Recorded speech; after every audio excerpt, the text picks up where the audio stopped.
Today, we're diving deep into the twisting passages of Greek mythology.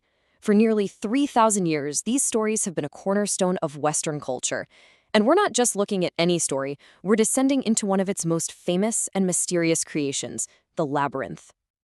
You've probably heard the famous tales of gods and heroes, but what if one of the most terrifying monster stories, the myth of the Minotaur, wasn't really about a monster at all?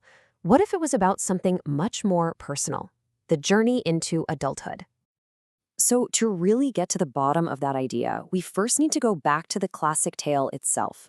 Let's trace the path of a hero, a princess, and the monster trapped right at the heart of an inescapable maze. Okay, so here's how it all goes down. It starts with a broken promise. King Minos of Crete decides to keep a magnificent white bull for himself instead of sacrificing it to the sea god Poseidon. Big mistake. As payback, Poseidon curses Minos' wife, Pasiphae, to fall in love with the bull. And from that, the monstrous Minotaur is born. To hide this family's shame, Minos hires the genius inventor Daedalus to build the Labyrinth, a maze so confusing nobody could ever escape. But here's the thing, a monster's gotta eat. After a war with Athens, Minos demands a horrific tribute. Every year, 14 young Athenians are sacrificed to the beast. This is where our hero, Prince Theseus, steps in. He volunteers as tribute, vowing to kill the Minotaur. And with a little help from Minos' own daughter, Ariadne, and a simple ball of yarn, he does it. He navigates the maze, slays the beast, and follows the thread all the way back. I mean, it's a fantastic adventure story, right? But a lot of scholars believe there's a much deeper layer to this myth. They argue that the labyrinth isn't just a physical place, it's a symbolic one. So you can really look at this myth in two ways. On the surface, it's a literal story. A hero kills a monster, saves the day. Pretty straightforward. But if you look a little deeper, you see this powerful symbolic journey. The labyrinth becomes a metaphor for that confusing, kind of frightening path from childhood to adulthood. The journey into its dark center isn't just about walking through corridors, it's a journey inward to confront the monsters we all have inside us, our fears, our anxieties, our immaturity. And this isn't just some wild theory.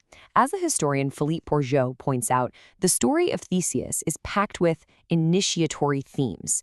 The challenges he faces aren't just about being strong, they're about discovering who he really is. So in this view, the victory over the Minotaur is really a victory over himself. This whole idea has a name, you know? It's called a rite de passage, or a rite of passage. It's a ritual that cultures use to mark a person's big life changes. Think of it like a symbolic death of the child you were and the rebirth of the adult you're becoming. The Athenian kids go into the labyrinth as children, facing death. But by surviving, they come out the other side as new adult members of their society.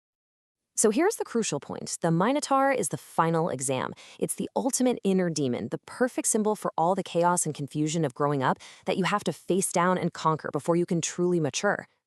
Now, this one story is incredible, but it's really just a single thread in a huge, vast tapestry. To get the full picture, we've got to zoom out a bit and see how the ancient Greeks organized their entire mythological universe. You know, Greek mythology isn't just a random jumble of stories. There's actually a kind of timeline to it, broken into 3 ages.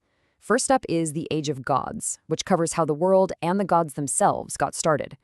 Then you have the Age of Mingling, when gods and mortals were interacting all the time, creating demigods and all sorts of legendary drama.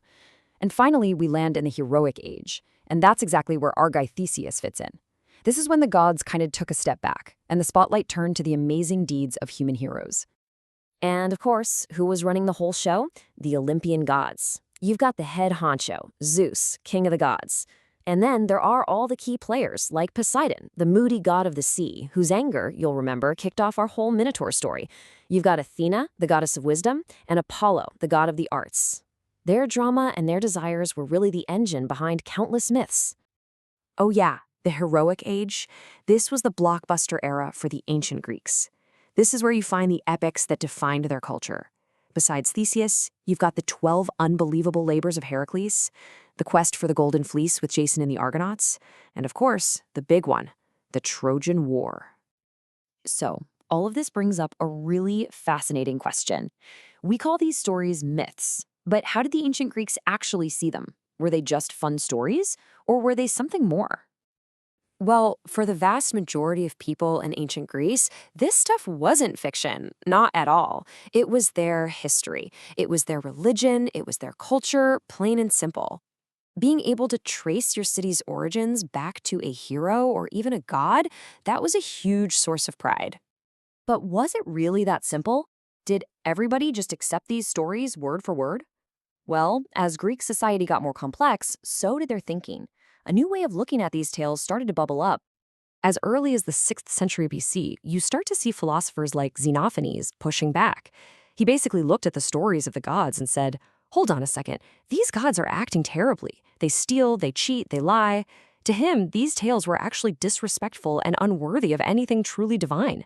This was a pretty radical idea for the time. But even with thinkers like Xenophanes raising eyebrows, these myths weren't going anywhere. In fact, they were the absolute core of Greek identity. As historians Hansen and Heath put it, Homer was the education of Greece. Just think about that. These weren't just stories you told around a campfire. They were the shared textbook for their values, their language, for what it meant to be Greek. So yeah, they debated them, but the power of these myths was just undeniable. And that power didn't just fizzle out when ancient Greece fell. Nope. It has been echoing down through the centuries, shaping our world in ways we might not even realize. I mean, the legacy is just staggering. First, the Romans basically copy-pasted the whole system, just giving the gods new names, like Zeus became Jupiter. Fast forward to the Renaissance, and artists like Michelangelo rediscover these myths, and it's like a creative explosion. Then you've got literature. Poets from Shakespeare to Shelley were completely obsessed with them. And get this, even in the 20th century, pioneers of psychoanalysis like Freud and Jung used these ancient myths as a kind of map to understand the human mind and our deepest instincts. Just stop and think about that number for a second. 2,800 years. For nearly 3 millennia, from the time they were first written down until right now, these stories have stayed with us. They're still being told, reimagined, and used to make sense of our world. Their staying power is just incredible. And that brings us right back to where we started, doesn't it?